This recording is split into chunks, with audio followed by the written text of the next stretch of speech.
Welcome to Podcast for Fun. This is a show where we dive into the passion, the process, and the journeys of creative storytellers as they bring their stories to life. I'm your host, Sophia, and today we are joined by a talented publisher, Martin Duncan. Thank you so much for being here, Martin. My pleasure.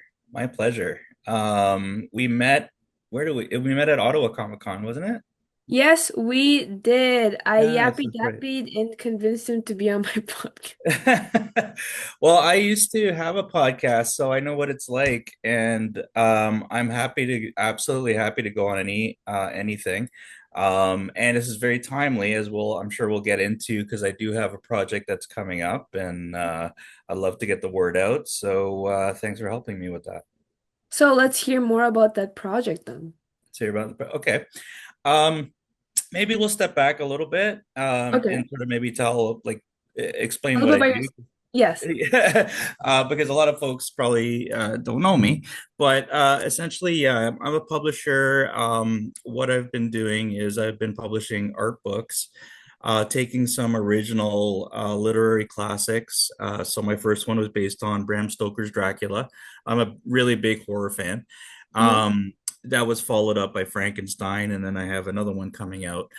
So what I did is I took a bunch of my favorite quotes from those novels, which I grew up with and fell in love with growing up, and assigned them to a lot of my say artist friends and friends of artist friends and so on. It was a whole networking thing. So they've created all of these amazing pieces of artwork based on, I'll call them prompts. I want to be careful of what my language here, but I'll call them prompts, and I'll say they're prompts because essentially what they are, they're inspirational quotes from these novels that I've assigned to these artists, and they created these amazing pieces of art that were inspired by those.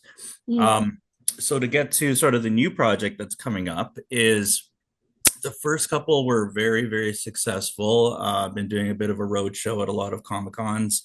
I had a lot of great feedback on them. Um, it- and because the first one was so successful and the second one, we're going to continue doing these as long as people want to see them. So the next one I'm very excited about. It's going to be based on the Brothers Grimm fairy tales. And what I mean by that is they are the original dark fairy tales that have not been Disneycized, I'll say. And if you go back and read some of these, I think a lot of people will find them quite shocking. They are quite graphic, they're quite violent in some cases. Um, but again, beautifully written. And we all kind of know the stories, but I don't think we all know the original stories. And I had to go back and start reading them and so on. So I like to ramble on about a Yeah. lot, but essentially, what I'm doing is very similarly, we're going to have nine stories. And they're going to be published completely. So you get to read the stories along. And then each artist that I have 12 different artists that will have their own stories. So, for example, Little Red Riding Hood, which you might be familiar with, will have an Mhm. artist essentially illustrating that entire story and Mhm. so on. And that'll be coming to Kickstarter this October, and it'll be called Grimm Visions. So you don't change the original story at all. You just keep the messed up version. Well, I'll say this as a little surprise. I am keeping the original one. It has been re-edited. So it's been re-edited, but we're keeping the original text. But there's one of our artists, Emmanuel Chanteneuf, who's a fantastic artist, decided to create her own sequential version or take on the story, and we're going to be publishing that in the book.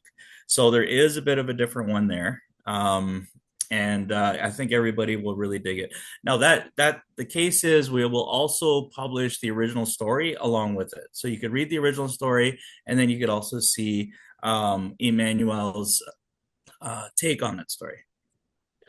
Are you also writing that as well, or are you writing something completely different? For my writing project, yeah, so that's a altogether different project. So I'm going to be writing a comic book, which I'm really excited about.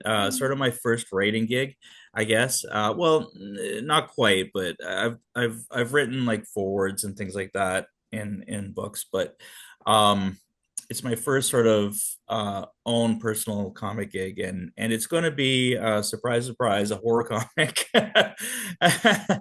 and it'll be an anthology. From what I have gone to, I don't know if you're familiar with Ty Templeton, who's worked for DC Comics. Mhm. He used to have a comic book boot camp, and he used to teach, how to write, how to draw, etc. It was a fantastic course in Toronto. I don't believe it's happening anymore, but if you look at a lot of, and you're probably going to be speaking to a lot of these artists. I bet you a lot of them, at least the ones from Toronto, have gone through this boot camp. And he sort of taught us some great ways to approach these things. So Mhm. I did go to that, and I am very excited to start off sort of small. I do have this huge, 20 volume comic in my head, Mhm. but I don't want to do that immediately out the gate. I want to learn my craft first. So I'm going to start small with little, 8 to 12 page stories. And I have a fantastic artist called the Becca, also known as Becca Kinsey, who has decided to also take on this project. So she's going to be my artist. And yeah, we're hoping to have that out next year as well. How do you meet all your artists and like find your connections? So very similar to how we met. So I was a podcaster. I had a podcast. You could look it up if you want. It wasn't great, but you could look it up if you want. It was called the Fastball Special, where I had actually, first of all, just talked about comics in general and the community, and then I started to interview different creators, and this was obviously prior to COVID hitting.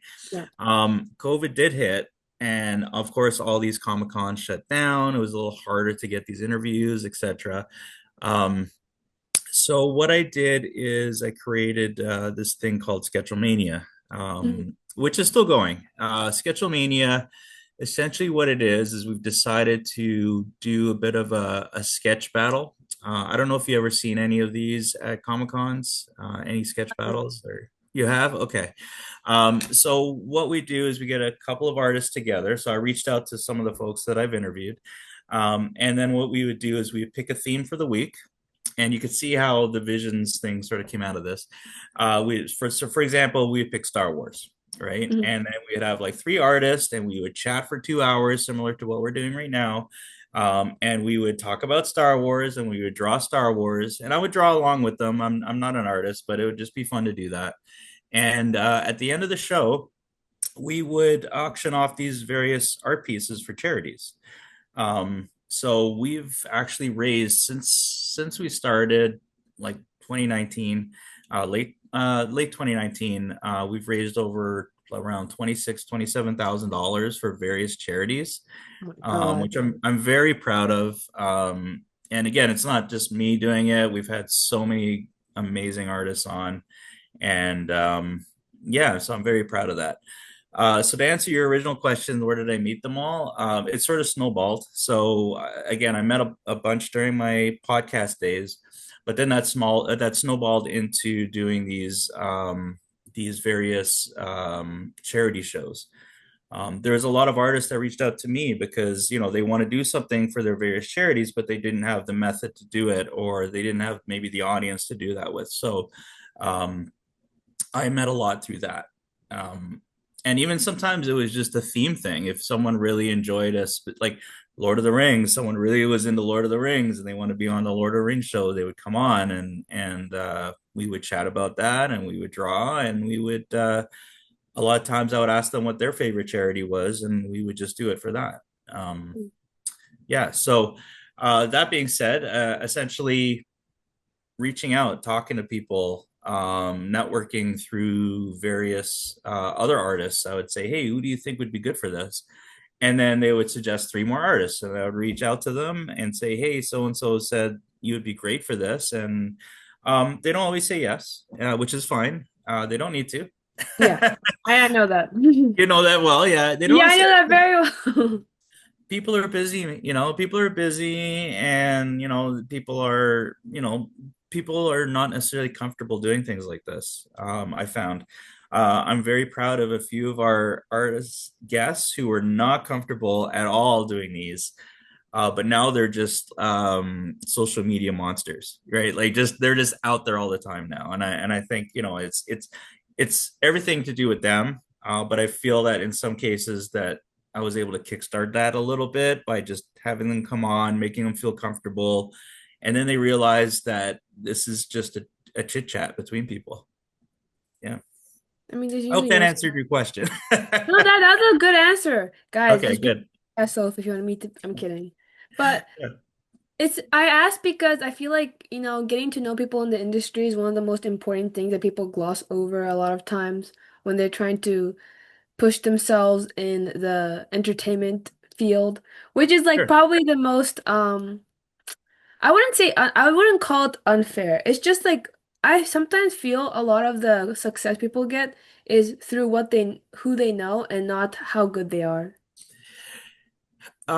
Getting to know people is a skill in itself. Yes. Right. And I wouldn't say it's unfair. I understand where you're going with that, because absolutely, in a perfect world, it's all about talent and hard work, right? I know, This is right? not a perfect world, and it's not just about talent and hard work. It's about creating relationships, and that could go both ways. There could be people that have all the talent in the world, but you don't necessarily want to work with them. Um, for different reasons, right? And that's fair. When I try to pick the team for these projects, I try to pick people that are passionate about the project. Of course, it's great to get a big name on them. It's going to sell more books, but to me, I'm like the number one rule for me is to have a good product. And in order to have a good product, you need to have folks that are passionate about doing the product, that maybe know the stories, maybe grew up with the stories, and so on. So to me, it's very important. But to your point, yes, networking is a skill on its own. Um, I would say pick people's brains. If you're interested in, say, illustration, or specifically comic illustration, then go to the conventions and talk to them, right? Um, That's what I right. did. Exactly. Go to the conventions, talk to them, explain to them what you're trying to do, and I think you'll find out 9 out of 10 times they will be happy to give you some advice. And yeah, and take it, right? Take advice, ask the same question to 10 people at that, and see what they come up with. I bet you'll see that a lot of them will have very similar answers. Take that advice. I like to do what's called a white belt mentality. So I'm a martial artist. Hmm. But when I try to learn something new, I try not to come in with predetermined things in my head, right? I try to come in like a fresh slate and say, what do you have to offer? And I might even have some more experience, but you never know if you get that little nugget of information from that person that could be priceless for you. So come in with an open mind, be honest, be sincere, talk to people, and you'll find that a lot of people will talk with you and maybe even try to help you out. That's what I'm hoping for. You got this. You got this. When you approached me, it was great. You're just like, hey, this is what I do, and so on, and yeah, yeah, you're on your way. Thank you. So, as a publisher, because I'm not like too knowing of this, but what exactly is your, I guess, job as a publisher? What do you do with the comics industry, or how do you interact with your creators? So when I say publisher, I actually wear a lot of hats here because when I say publisher, I use a lot of what do you call it, crowdfunding. So I use Kickstarter and things like that. So what I essentially do in my case is, I I come up with the idea, I organize it. In my particular case with these books, I'll come up with all the quotes that I want to do. I'll start pulling the team together. I will, negotiate rates for artists and cover artists and writers and things like that. I'll work with book designers. Now, in a bigger type publishing company, these are all separate jobs. But I'm not a big publishing company, so Mhm. I'm very new. So I got to do a lot of these things myself. I do get a lot of help, and I do talk to a lot of folks that are in the industry to help me out. But yeah, I'll work with the designer. I'm very hands-on, so even though my designer will put everything together, I'll be like very specific. I'll want these little items on this page, and hey, I think we could change the font here and blah blah blah, and do all that sort of stuff to do. So I kind of guide the designer a little bit in terms of that. And then I try to promote these projects as much as possible. I try to use social media. Social media is a little tougher these days, to be honest, to get the message out. What I do recommend is over time to create a mailing list. So once you start with your audience, you want to keep them engaged regularly. So it's great. I have Facebook pages, yes, I have Instagram pages and things like that. But I do find that in a lot of these cases, they want you to pay to get your message out. So it's changed a little bit in the last 5 years. So I try to reach out to them like through emails and things like that as well. Um, so I'll promote the projects. I will run the Kickstarter. We will get the money. I'll make sure everybody gets paid. And yeah, and then I also try to promote these projects at various shows as well and sell the books at various shows. So that's essentially what we're doing right now. I haven't taken a lot of external projects on where it's someone else's books and things like that and then publish them. That's something I do want to get into the future and what I want to kick off with my comic, for example. So I'm going to create an anthology. Mhm. And my hope is that it becomes a regular comic that comes out with different contributors, different writers, and so on. And that's my dream to essentially do something like that. You ever want, what would you say your dream is if there was like no limit? Like you can do whatever, like if you can achieve whatever, what would it be? Um, Specifically in this business, yeah, I mean, I would just really like to grow. I would love to grow as a publishing company. I would like to obviously reach more people, which would be great. I would like to have, if we had unlimited funds, then I would love to just expand everything. I would love to do like, 12 books a Mhm. year as opposed to one every like 2 years or one every year. And I would like to obviously hire a team to help me out, on the different fronts because again, I'm fairly new at a lot of this. I'm sure there's greater people. There's people that have a lot more experience in terms of um, getting the word out and being able to advertise things. And I'm sure there's better people at being able to put these books together and so on. To be able to do that, I would like to step back a little bit personally and just sort of um, provide a bit of a higher level guidance on everything, right? So I want to be able to, okay, we're gonna do these 12 books, and these are what I would like to see out of them. Go team, right? I would love to see something like that. And then of course I would be there along the lines as checking in all the time and making sure this is what my vision of things. But ultimately that would be fantastic. And of course I'd love to get like there's so many incredible artists out there that I would love to work with, but quite frankly, at this point I can't afford to work with these artists, like, to be fair, right? So Yeah. um I've been very fortunate to have some top tier artists in my projects. But I'll be honest, a lot of them were because of my personal relationships with them. I've done barter, like I've done so many things to get people. I've done barter system for art pieces, for example. So I have one of my artists is a huge kung fu fan. And I make props, like I make 3D printed props and things like that. So we did this sort of exchange where I would do these old masks from this movie, and in return, he would do this like art piece for me.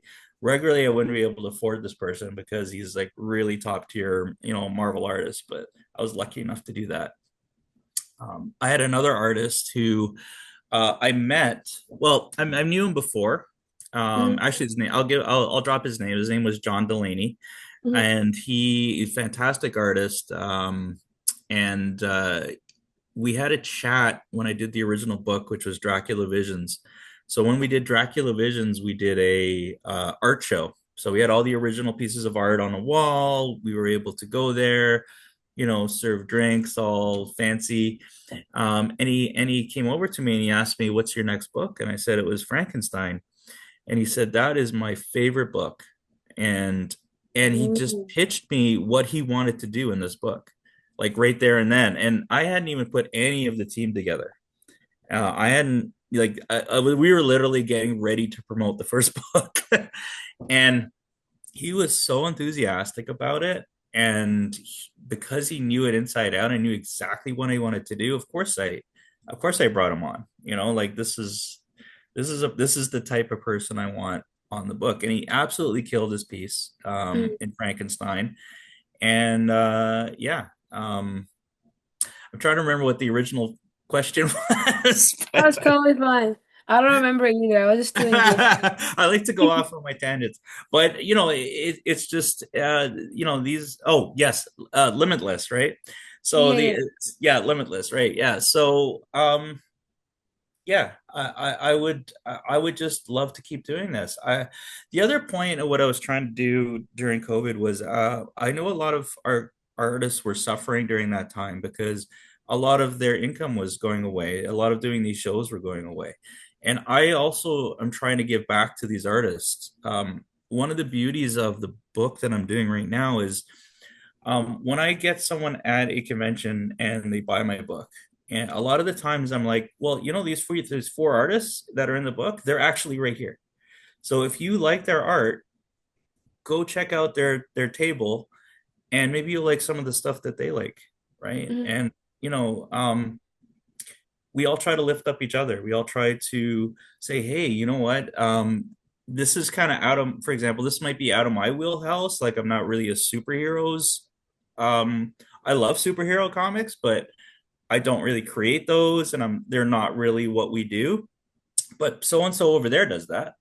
So go check him out, right? Or her out. And yeah, we always try to do that. So if I could actually grow this, I would love to create a larger community of these artists. Some of them not necessarily as known as they should be. There's so much. To your original point, there's so many fantastic, talented people out there that just are not in front of people because they maybe just don't know how to sell themselves, right? And Mhm. I'd love the opportunity to be able to get them in front of people. It's very hard. I feel like I remember reading I forgot exactly what the book was about, but it was like, oh, a lot of people don't realize that when you become your own boss or something, you have to do everything.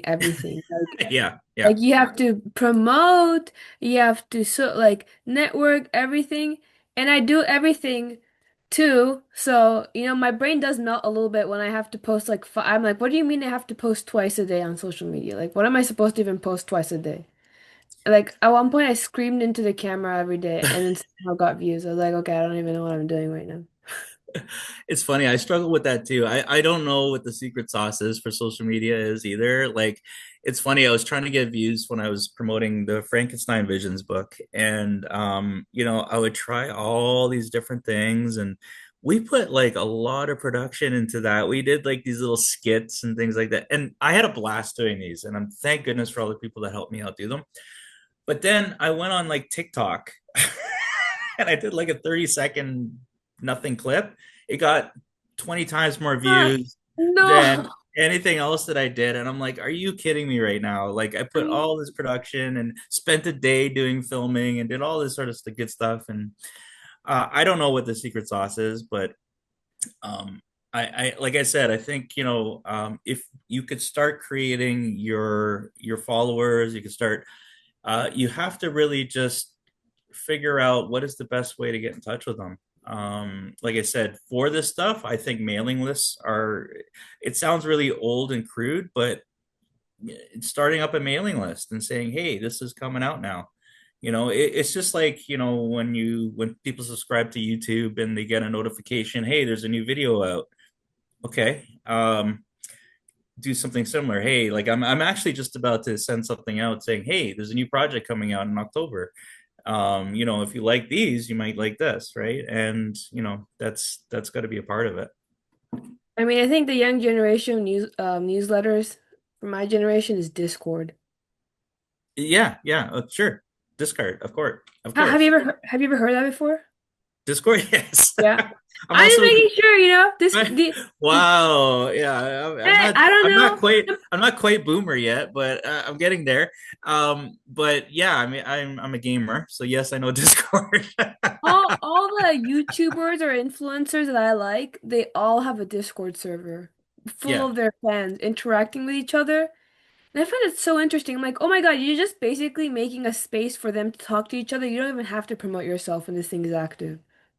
yeah, yeah. That's a good way to do it for sure. And you want to cultivate that, right? Absolutely. I totally appreciate things like that. I like again. I don't think I'm from a social media perspective, I am probably not the person that's fantastic at this. There's some people out there that really know how to dial it in. Um, I'm trying to learn how to do that, but it's hard to crack that for sure. That said, like I finding that naturally the fans are growing. I'm gonna go back to principle number one, and Yeah, principle number one is to have an excellent product, right? Principle number one, you have to have an excellent product because if you're just throwing garbage out there, people are not going to come back, right? yeah. They're gonna feel, hey, why did I spend money on this? I don't care about this. Whereas, hey, this is something that I'm proud of owning. What else is coming out, right? And once you have an excellent product, I'm hoping that I know I'm not going to get everybody coming back. There are people that really love Dracula and will only buy stuff that has Dracula in it. I get that, and I'm happy. I'm glad we were able to give them something. But I'm hoping that in the end, we'll have people that really love what we're doing and would love to see more and love to learn about more artists. Because every time I do a project, I try to bring on not when I say new artists to me, they're artists that Yeah. have been out there for a while, but they might be new artists to the folks that have been following us all along, all the time, Mhm. right? So I'm hoping, hey, I got these 100 people that have bought books. Cool. On the next book, we'll get those 100, like 90 of those people plus another 100 that are into the next one. And then great, the third one will get, say another 150 of the ones that have come before, but we get another 100 of new guys and so Mhm. on. So yeah, that's kind of organically how we're gonna try to grow. Um, and of course, we'll try all the social media tricks and things. Get Discord server. Yeah, But exactly. I did have a phase where I went to a bunch of just business, like You know, the not the Comic Cons. I went to literally the networking meetings. You know, like just business people. You go in, it's Sure. like hustlers. And almost all of them were social media people, but not our genre. Like our genre is really hard because it's like, oh, this is what we make and we want to make a fan base on it. That's so much more different than being like those people's social medias were like social medias on how to get famous on social media, which I thought was very funny. They're making videos on how But to get that's but those are the ones that are getting all the views. yeah. I And get it. Yeah, for sure. like I had friends who had like 100,000 like all I went out hang out with like 10 people. They all had 100,000 followers and I felt so misplaced. I'm like, guys, I do nothing you do. I don't make self-improvement videos. I make comic videos and I talk to comic creators. I'm probably not in the right spot, but all I noticed that all they talk about is like social media and like improving on social media. And like um, I learned some things from them, but it's still really hard to actually put into action. Like they said that what was it, the first 3 seconds? If the people watch the first 3 seconds of your reel or video, the algorithm pushes it out. And if no one watches the first 3 seconds, it doesn't matter if the other 57 second is good. If the first 3 seconds sucks, no one watches it, apparently, according to them. Yeah, And they're no, right. I believe it. Like I these folks that are really good at it, they look at all the data and they understand it. I know the algorithm keeps changing and companies keep changing, Meta keeps changing how they do things. Like I said, it seems like a lot of these companies are looking to monetize views, right? All these social media things are free, but if you want to get your word out there, you better give them some money so that they could push out your project or whatever you're doing. So I personally, it's fantastic to get the word out there, but I'm trying to spend a little bit more time on the product myself. As And a point. yeah, and you know what? I could spend all my days working on social media, but and I would love to get a social media person. But Hire to my me, friends. I'm kidding. I'm kidding. yeah, there you go. But to me, I am more proud of the product that I'm putting out there and when I'm getting into people's hands. Like there is really a reward. I've had people like come back to my table and say, "Hey, I've got this, and I want to thank you for putting this together." And I'm having a blast. Like some of them take my books and they use them as little treasure hunts. So what they'll do is they'll try to get like, for example, I'll have like 35 different artists on there. They'll try to get the signature of all these 35 Oh, different artists wow. in their book. Yeah, and some of them have Okay. done better than I have, and I put the books together. Wait, that's so smart though. That is such an excellent way for your fans to like a interact with your stuff. I think that's Yeah, and that's what I want. Like I feel great. I was like, hey, and I'll get other artists coming to me. It's like, hey, I've been signing a bunch of Dracula Visions comics this weekend. Good job. And they will come to their tables and then they will say, hey, I like this other stuff you got going on. I'd love to buy, and again, creating that community. And I want to keep doing that. I want to showcase different artists. I'm a fanboy. I started as a fanboy. I was, like I said, I was a podcaster. I started into podcasting because I would go to these shows and I would have these amazing conversations with a lot of these artists because I just love talking to them, but I just never recorded them. Right. yeah, me And I too. always said, well, why don't I just record them? Because other people are going to want to hear some of these things as well. And maybe it'll also inspire other people to come out and to these shows and see these great people. Yep, yep. Right. Yeah. So yeah, I mean, No, no, no, that's a that's really really good where it point. comes from, right? Yeah, I, yeah. I learned something really, really good the other day. I forgot who said it. But someone told me, like someone I know, said you have to find something you are good at doing, you enjoy doing, and people want from you, and that's the recipe of success. That's what someone told me.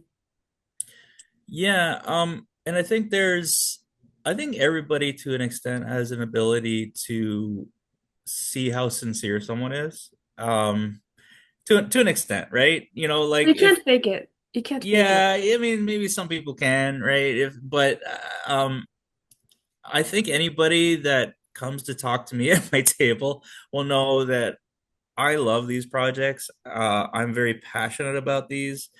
Um, I'm not, I'm not getting rich off them right now, but there's other rewards for me that um really just keep me going. And Yeah. I like I said, I love people coming back to my. I have had people like multiple times at different shows come back. Okay, who's here that's in the book? Can you let me know? And I'll be like, okay, so and so and so and so, and then they'll come back after. Hey, look, I got all these signatures. I'm like, cool, man. And Whatever.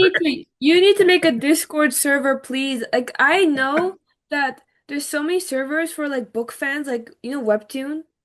Yeah, Each creator on Webtoon has their like own server, I and really should. I know I should. I joined one, and their entire thing was finding because the author was like, "Oh, I put bunnies or something in the comic. Can you find them?" And then half the server is just trying to figure out where the bunnies are. They take a I screenshot. I love found, that. I right? love that. I guess my only concern about that is policing it. Is I don't want to.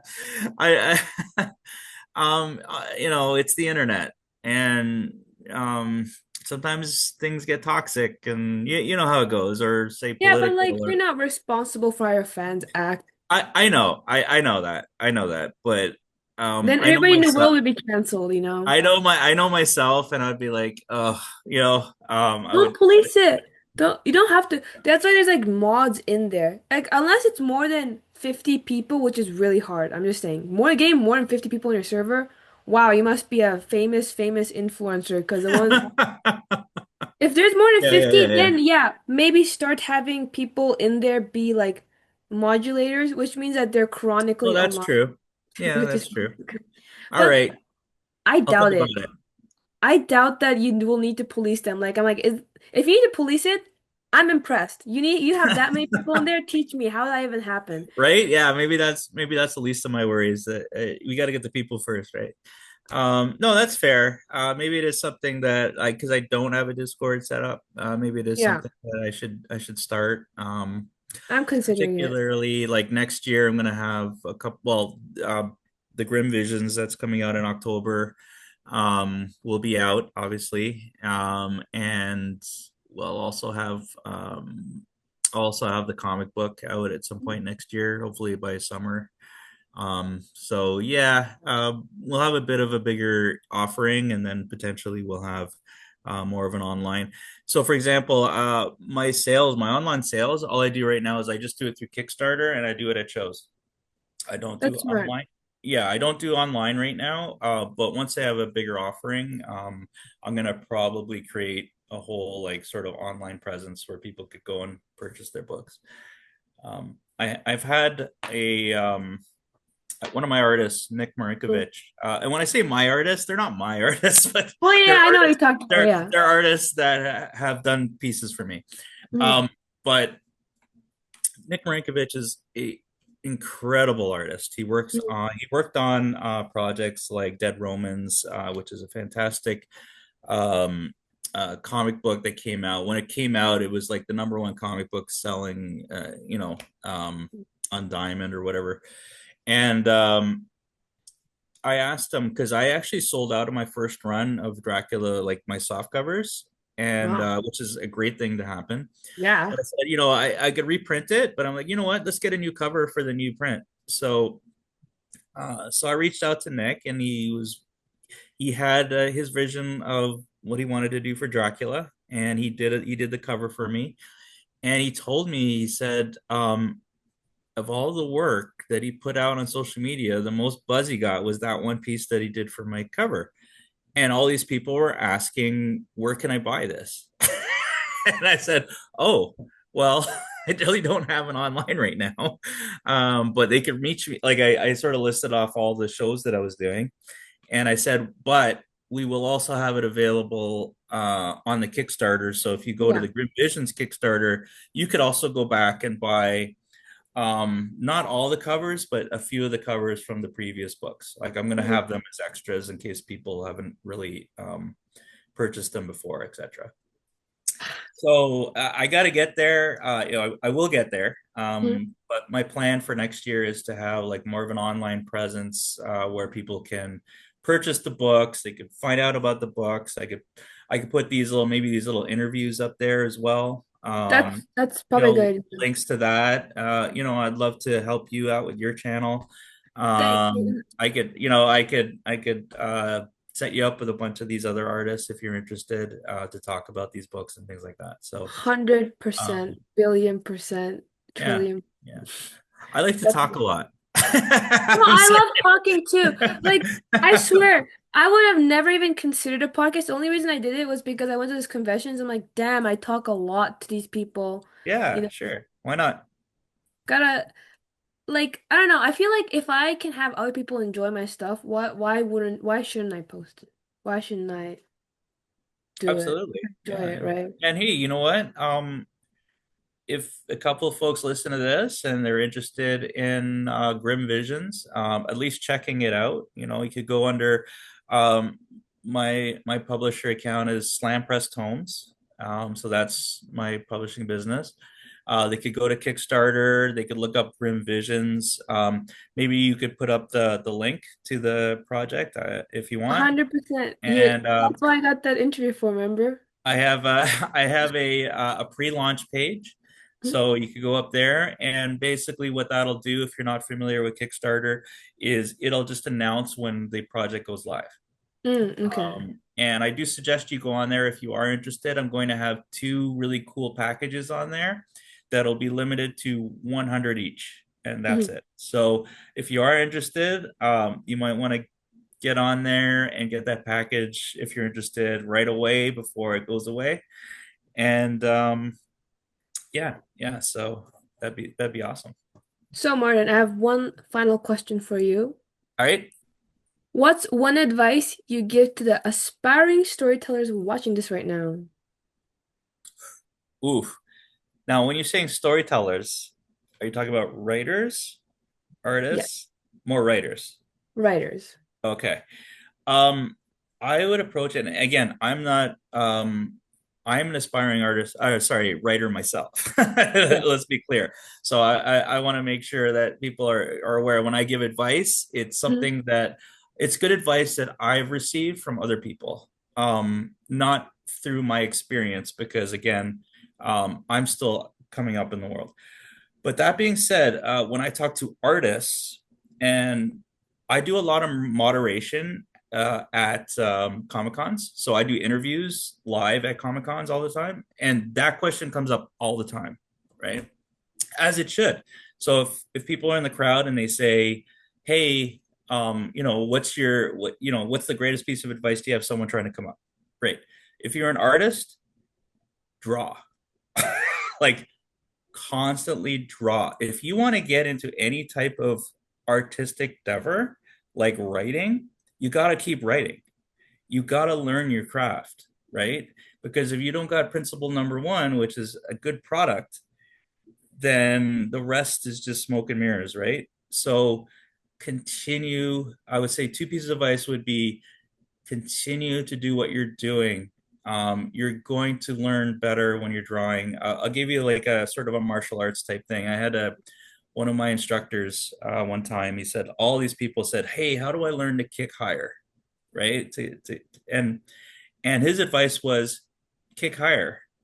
Like basically Okay. practice kicking higher slowly, right? Um, and that's how you get there. You can't do it through any shortcuts. You gotta if you're an artist, do your art. If you're a writer, write. Continue to do this. The other piece of advice I'm going to give you a double is to pick people's brains that have done this before, right? Yeah, like That's what I'm doing.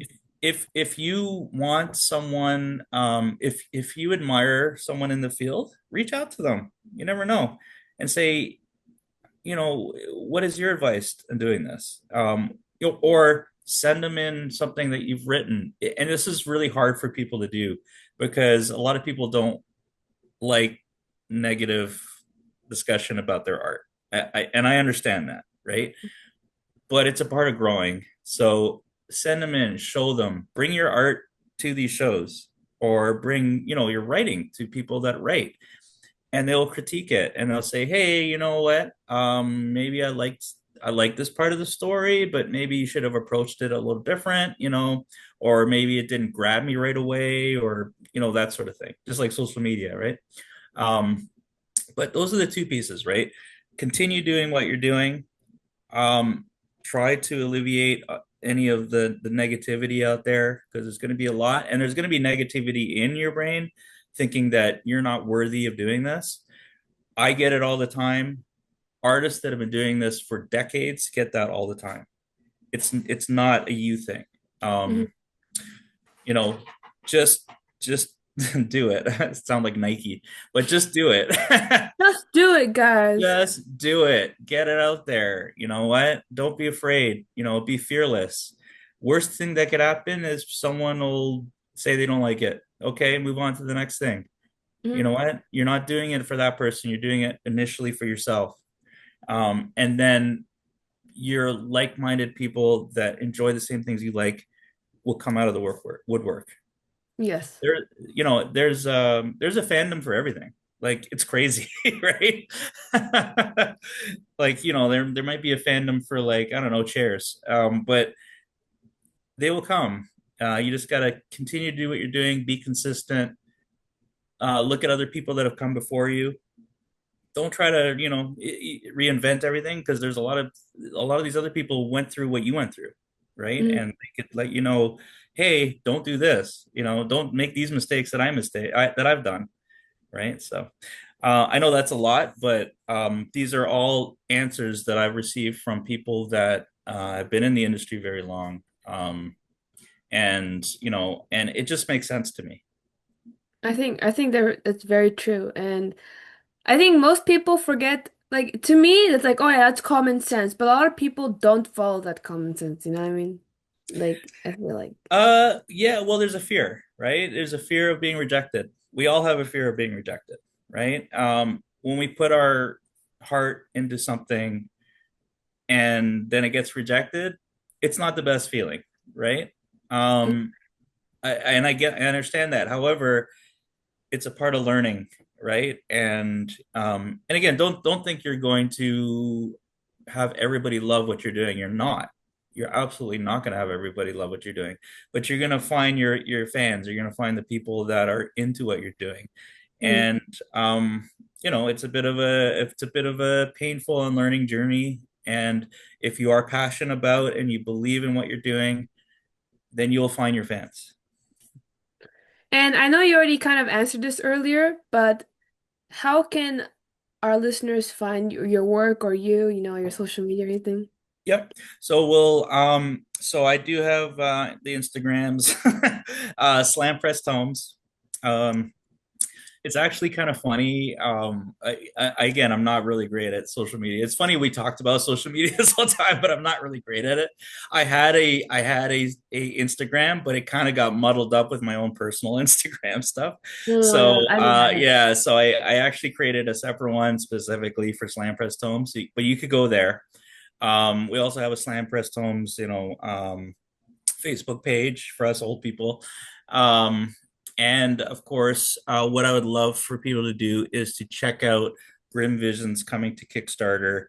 All the information will be there. You'll get to see some of the art, and it's some of the most beautiful art that I've ever published before. It's stunning, absolutely stunning stuff. And I think when people see that, they'll be very interested. And our pledges run from like $1. Like, you get it, like, just a, hey, you know what, I like what you're doing. You know, keep up the good work. Mm. And two, like, hey, I love what you're doing. I want to get every single like cover that you're doing, because I want to have that, on my bookshelf, and I want to be able to show people this, and I want to run around conventions and get it all signed by people. So yeah, I'd love for people to check that out and check out the different artists that are on there, because maybe you'll be like, okay, maybe this ain't up my alley, but I really love this art piece. Who is this person? Right? Let me go look them up. Let me Google them and see if I like more of their stuff. Click, guys, probably in the description. I put it in. Okay, perfect. Well, that's a wrap for today's episode of Podcast for Fun. Thank you so much, Martin, for joining us and sharing your incredible insights. You might pop up again. We'll never know. I probably know, Ooh, okay. And to our listeners, thank you so much for tuning in. If you enjoyed this episode, don't forget to like, subscribe, and share it with fellow storytelling enthusiasts. And if you have any questions or topics you'd like me to explore, you can drop them in the comments or connect with me on any of my social medias at Podcast for Fun. Until next time, keep creating, keep dreaming, and we'll see you on the next episode of Podcast for Fun.